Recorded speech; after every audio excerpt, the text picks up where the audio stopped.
When in the course of human events it becomes necessary for one people to dissolve the political bands which have connected them with another, and to assume among the powers of the earth the separate and equal station to which the laws of nature and of nature's God entitle them, a decent respect to the opinions of mankind requires that they should declare the causes which impel them to the separation. We hold these truths to be self-evident, that all men are created equal, that they are endowed by their Creator with certain unalienable rights, that among these are life, liberty, and the pursuit of happiness, that to secure these rights, governments are instituted among men, deriving their just powers from the consent of the governed, that whenever any form of government becomes destructive of these ends, it is the right of the people to alter or to abolish it, and to institute new government, laying its foundation on such principles, and organizing its powers in such form as to them shall seem most likely to affect their safety and happiness. As we prepare to celebrate next Sunday the signing of this document, our Declaration of Independence, we will talk, no doubt, about freedom. We'll have freedom fests, and maybe we'll even enjoy some freedom fries, if they still have those around, with our burgers or hot dogs. I remember preparing to move to a new grade in a new part of the school in 1976, the 200th anniversary of our independence, and the festivities and celebrations that went along with the anticipation of that event. Combine that with the emphasis after 9/11, and I have been witness to at least 2 periods of patriotic fervor, lots of talk about freedom. Lately, however, I have begun to think that our freedom is getting to be a bit of a problem. Never mind the little dilemma of history that we all know, that when we celebrate that declaration I just read, it wasn't a declaration for all of us.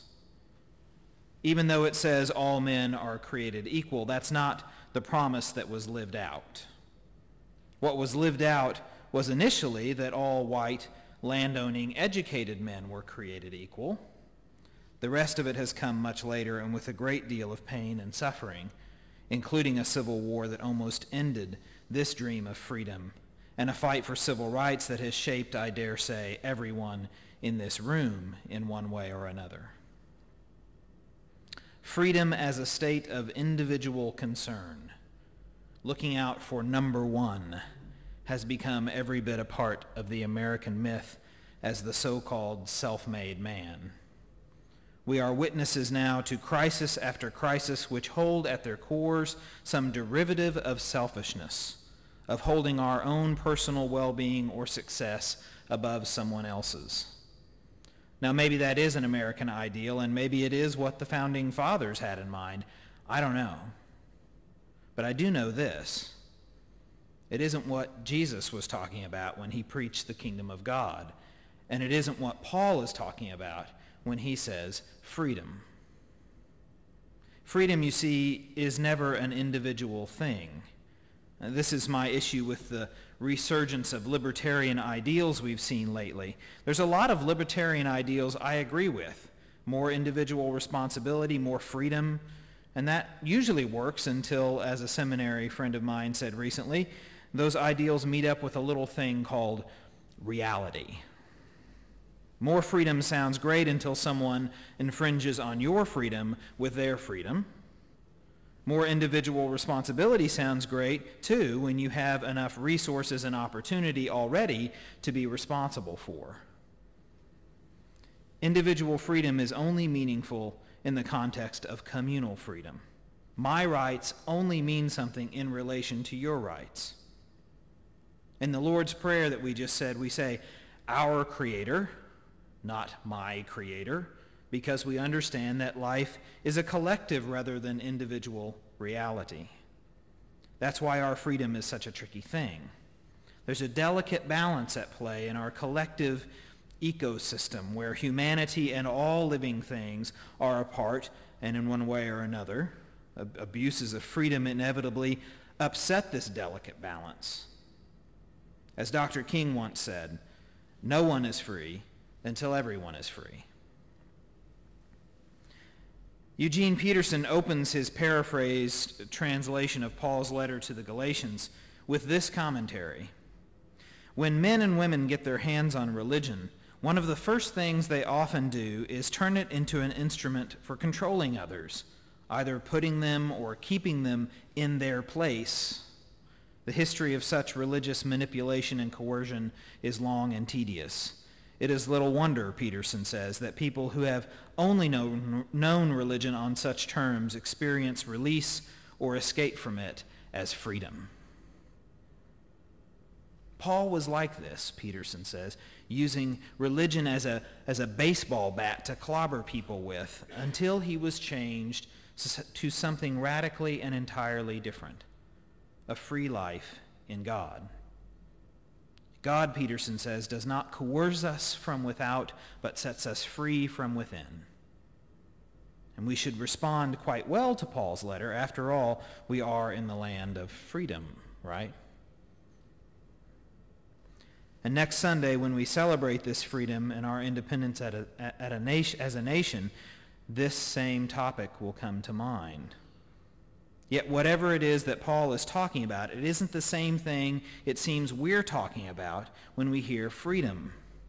Paul's freedom pulls us more closely together. It operates from the principle of love your neighbor as yourself, not in spite of it. Paul says that we grow love by serving one another. Yet it seems our freedom is pretty self-serving. Listen again to Peterson's very damning version of Paul's indictment. It is obvious what kind of life develops out of trying to get your own way all the time.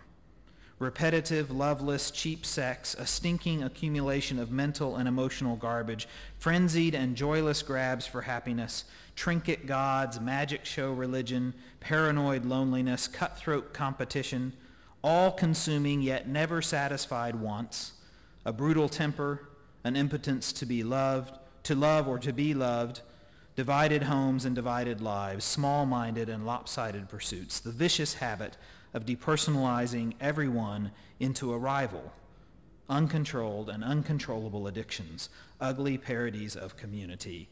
I could go on. And he could. For this is a pretty accurate portrayal of what our culture at times represents. It's not what we are, but it seems to be what we're buying into.